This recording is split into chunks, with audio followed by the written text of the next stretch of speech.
কত ছাত্রদেরকে রাস্তায় শুয়ায় দিছে, কত মাদ্রাসার তালিবুল ইলমদেরকে মেরে ফেলছে। এত কিছুর পরেও এদের মধ্যে ন্যূনতম অনুশোচনা অপরাধ বোধ নাই, বরং তারা এক ধরনের টার্গেট আছে, আবার আইমু দেখমুনে ধর্মুনে। হ্যাঁ, এজন্য বলি আমাদের মনে অনেক কষ্ট আছে, কষ্ট, বুক ফাটা কষ্ট, যে কষ্ট বিগত সরকার এই জাতিকে দিয়ে গেছে। ভুলে যাবেন না, ভুলে যায় না। বাঙালি খুব হুজুগে মাতাল, এরা হুট করে সব ভুলে যায়। এটা একটা সমস্যা আমাদের। বাঙালির ভুলতে বেশি দিন লাগে না। বাঙালি আমাদের এক সমস্যা, রাজনৈতিক বয়ান নয়, এটা আমাদের জাতিগত বয়ান। এই বয়ানের জরুরত অনেক বেশি। আমাদের রসুলকে যারা ভালোবাসি তারা কখনো বলতে পারবে না মেট্রোকে এটা আপনার কষ্ট লাগতে পারে। ওই লাল গাড়িটা ছিল না, এটার মধ্যে ইমানদারদের রক্ত ছিল, রক্ত।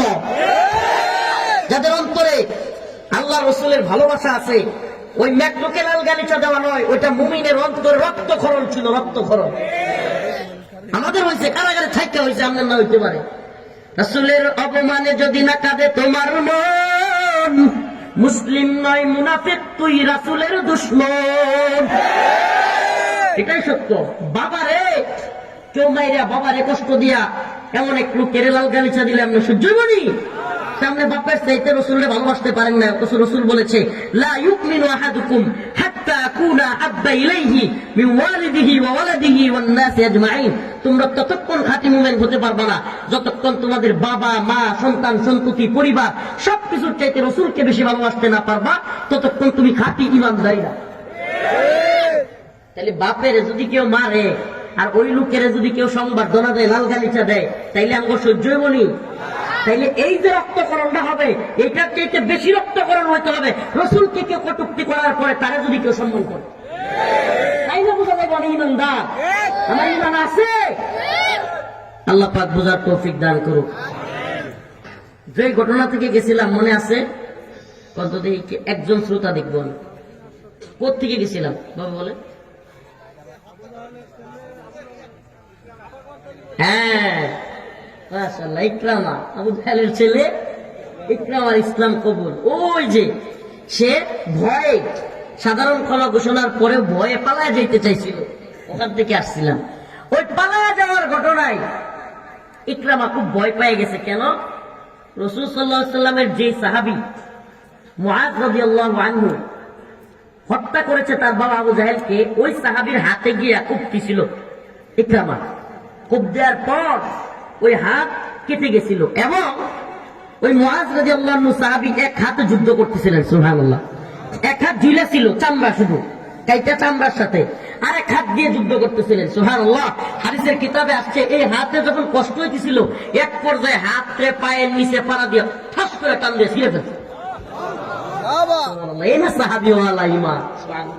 ছিঁড়ে গিয়া হাতগুলো, হাত একটা দইরা, যেই হাত আরেকটা অবশিষ্ট ছিল এটা ধরছেন উনি। সুবহানাল্লাহ। হাত দইরা কাফেররা দিয়ে ছিঁড়া মেরা কয় কি, কয় এক হাত কেন, পারলে সব নিয়ে আসা, তুমি রাসূলকে একটা টুকা দিতেও দিব না। সুবহানাল্লাহ। ওই ঘটনার দিকে যাইতে চাই না। রাসূলের ভালোবাসা কয়টা বর্ণনা করবো সাহাবায়ে কেরাম। আর আমাদের নমুনা কি? আবারও বলি, আমাদের নমুনা কি?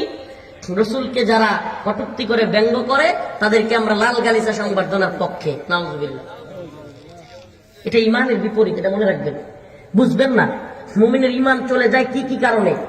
রসুলকে অপমানের পক্ষে থাকলে ইমান থাকে না। রসুলকে অপমানের পক্ষে, অপমানের পক্ষে কেমনে? মেট্রোর পক্ষে আপনি গেলেন মানে আপনি রসুলকে অপমানের পক্ষে গেলেন। আমি মনে বুঝাইতে পারিনি। আপনার বাপের একজন মারছে, আপনি হ্যার সাথে বসে চা খাইলেও বুঝা গেল আপনি আপনার বাপের মারা পড়তেছেন। বাস্তবতা এটা। প্রিয় হাজিরিন, তো ইকরামা রাদিয়াল্লাহু আনহু ভয়ে ছিলেন যে যেহেতু মুআযকে আমি খুব দিছিলাম, এখন তো আর মক্কা যেহেতু বিজয় হয়ে গেছে গা, এখন সব মুসলমানরা দখলে, আমি ঘরে তো আর রাখবো না। ইথিওপিয়া পালায়া যাওয়ার প্ল্যান করছে। কোথায়? ইথিওপিয়া। তো ইথিওপিয়া যখন পালায়া যাবে, জাহাজে উঠছে পালায়া যাওয়ার জন্য। জাহাজ এক বিরাট হঠাৎ করে ঝড় বৃষ্টি তুফানের মধ্যে পড়ে গেছে না। জাহাজ হেলতেছে, দুলতেছে, ভয়ঙ্কর পরিস্থিতি তৈরি হয়েছে। সব যাত্রীরা ভয়ে কাঁপতেছে। এমন সময় পাইলট সবাইকে বললেন ভাই আসেন সবাই আল্লাহ আল্লাহ করি, আল্লাহ ছাড়া এই বিপদ থেকে কেউ রক্ষা করতে পারবে না। এই মুহূর্তে ইকরামা চিল্লাম দিয়ে বলে উঠলেন, হে পাইলট, যদি এই বিপদ থেকে উদ্ধার করার, সমুদ্র থেকে উদ্ধার করার ক্ষমতা আল্লাহ রাখেন, তাইলে জমিনের মধ্যেও আমাদেরকে সবকিছু থেকে উদ্ধার করার ক্ষমতা আল্লাহ রাখেন। অতএব আমি আজকে নিয়ত করলাম, যদি আমি এই সমুদ্রের বিপদ থেকে বাইচা যাই, আমি মুহাম্মদের কাছে গিয়া সাল্লাল্লাহু আলাইহি সাল্লাম মুহাম্মদুর রাসূলুল্লাহর হাতে হাত রেখে মুসলমান হয়ে যাব। আবু জাহেলের ছেলে, সুবহানাল্লাহ, কুখ্যাত আবু জাহেল, অনেকে হয়তো জানে না, তার ছেলে সাহাবী, তার ছেলে কি? সুবহানাল্লাহ, এটা ইসলাম, এটাই ইসলাম। সুবহানাল্লাহ, আপনি কে আমার দেখবার টাইম নাই, আপনি রসুলের বিরুদ্ধে গেছেন, আমার বাপ হইলো আমি আপনার চিনি না, এটার নাম ঈমান। আপনি আমার রসুলের বিরুদ্ধে, ইসলামের আল্লাহর বিরুদ্ধে গেছেন, আপনি আমার মা হইতে পারেন, আপন ভাই হইতে পারেন, আমি আপনাকে চিনি না। হযরত আবু বকর রাদিয়াল্লাহু আনহু বদর যুদ্ধের ময়দানে ফাইট হচ্ছে, ফাইট। তখন বদর যুদ্ধে অবস্থাটা এমন হয়েছিল, মানে অল্প তো মুসলমান হয়েছে মাত্র, সব তো কাফের। এখন যুদ্ধ লাগছে পরে, হায় হায় কি সর্বনাশ, ভাই ভাইয়ের বিরুদ্ধে যুদ্ধ, বাপ পোলার বিরুদ্ধে যুদ্ধ, চাচার বিরুদ্ধে ভাতিজার যুদ্ধ, মানে এমন হয়ে গেছে। কারণ কি? কারণ কেউ মুসলমান হয়েছে, অনেকে তো হয় নাই, এমন যুদ্ধ। হঠাৎ করে আবু বকর রাদিয়াল্লাহু আনহুর ছেলে যুদ্ধের পরে এসে বলতেছে, বাবা তোমার আমি দেখছিলাম যুদ্ধের মধ্যে, কিন্তু তোমার মারি নাই।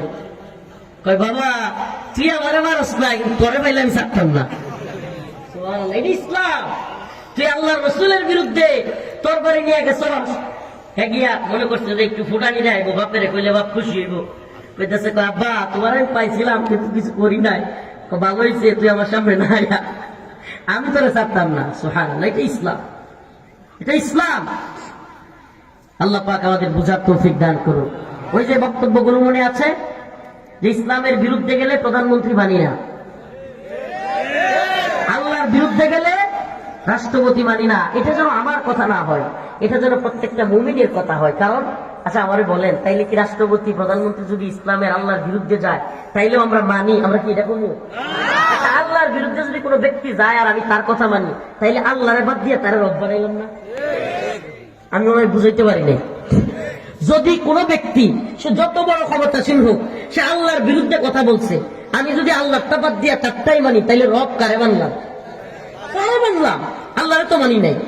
অতএব এই কথা প্রত্যেকটা মুমিনের হওয়া চায় যে আমি আল্লাহকেই মানি। হ্যাঁ, যদি আমার আল্লাহর কথার ভিতরে, আল্লাহর কথার ভিতরে, আদেশের ভিতরে তোমার কথা হয়, তোমার কথা মানতে সমস্যা নাই।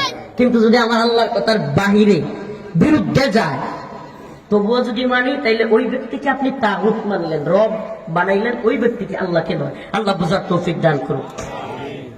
فإذا ركبوا في الفلك دعوا الله مخلصين له الدين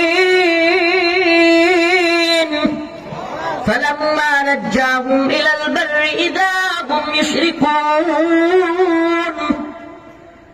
আল্লাহ রাব্বুল আলামিন বলেন, এমন কিছু লোক আছে, ফাইদা রাকিবু ফিল ফুলক, যখন সমুদ্রের মধ্যে তারা নৌকার মধ্যে থাকে, নৌকা হেলতে দুলতে থাকে, ঝড় তুফান চলে আসে, তখন তারা সবাই দাউল্লাহ মুখলিসিন লাহুদ্দিন, তারা একনিষ্ঠতার সাথে অন্তর থেকে আল্লাহকে ডাকতে থাকে, আল্লাহ আমারে বাঁচান, আল্লাহ আমারে বাঁচান। ফালাম্মা নাজ্জাহুম ইলাল বার, কিন্তু যখন আমি তাদেরকে উদ্ধার করি, রক্ষা করি, তাদেরকে ওই বিপদ থেকে আমি বাঁচিয়ে তুলি, ইযা হুম ইউশরিকুন, তখনই তারা আমার বিরুদ্ধে নাফরমানি, শিরিক শুরু করে দেয়।